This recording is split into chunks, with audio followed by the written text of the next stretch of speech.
This video and article will guide you through how to loop through the array of JSON objects in the JavaScript. After watching and reading this article, you should be able to do this on your own without any confusion.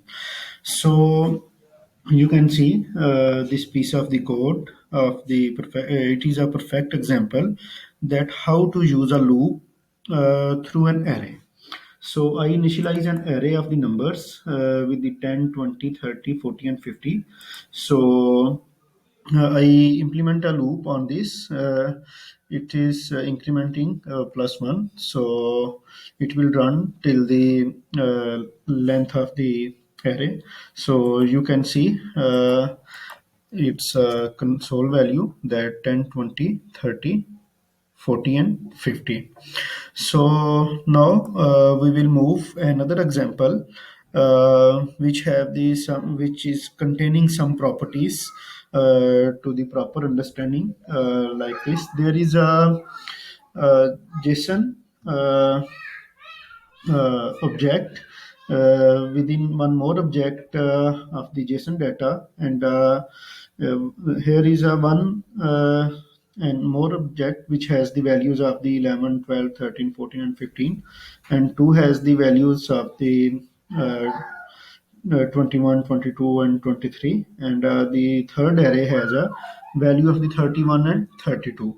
So here I use the two loops. Uh, Here I use the two loops to make the use of the JSON, extract information from it. One of the uh, this loop, which is a first loop, is the outer loop that runs the three times because there are three arrays, right, on the first loop. If you are wondering why it is need to run these three times, that's because it has to cover the above mentioned node like this one. So the second loop, which is known as the inner loop, is meant to cover all the internal values like these values, right? uh, Internal values, and once you run the code you will get these kind of the results. You can see like this one, 11, 12, 13, 14, 15. So I hope you have understand that with two examples that how we can manage and how we can loop the arrays of the JSON objects in JavaScript.